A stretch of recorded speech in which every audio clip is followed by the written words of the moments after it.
पुढच्या आणखीन एक ब्रेकिंग न्यूज आता आपण बघणार आहोत। निलेश लंके यांनी आमदारकीच्या राजीनाम्याची घोषणा केलेली आहे। 4 महिने शिल्लक असताना कटू निर्णय आपण घेत असल्याचं त्यांनी कार्यकर्ता मेळाव्यात भाऊक होत सांगितलंय।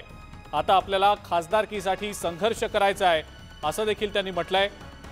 निलेश लंके यांनी आमदारकीचा राजीनामा देण्याची ही जी एकंदरीतच घटना आहे अजित पवारांसाठी मोठा धक्का मानला जातीये।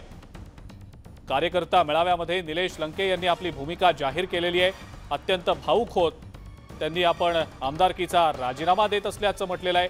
हा निर्णय आपल्यासाठी अत्यंत कटू निर्णय होता, पण आता खासदारकीसाठी आपल्याला संघर्ष करायचा आहे असं निलेश लंके यांनी म्हटलेलं आहे।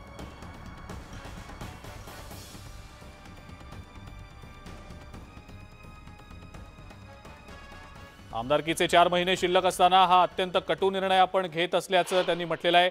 अधिक माहिती या संदर्भातली आपण जाणून घेणार आहोत। साहेबराव कोकणे आपले प्रतिनिधी आपल्या सोबत आहेत सध्या। साहेबराव, निलेश लंकेंनी आमदारकीचा राजीनामा देण्याचा निर्णय आता बोलून दाखवलाय, जाहीर केलाय, काय नेमकी याबद्दलची माहिती?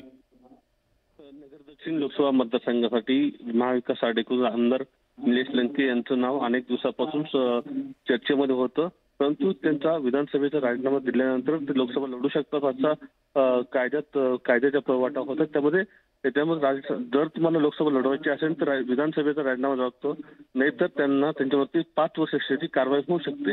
त्यामुळे त्यांनी आज विधानसभा अध्यक्ष मिलिंद नार्वेकर यांच्याकडे त्यांनी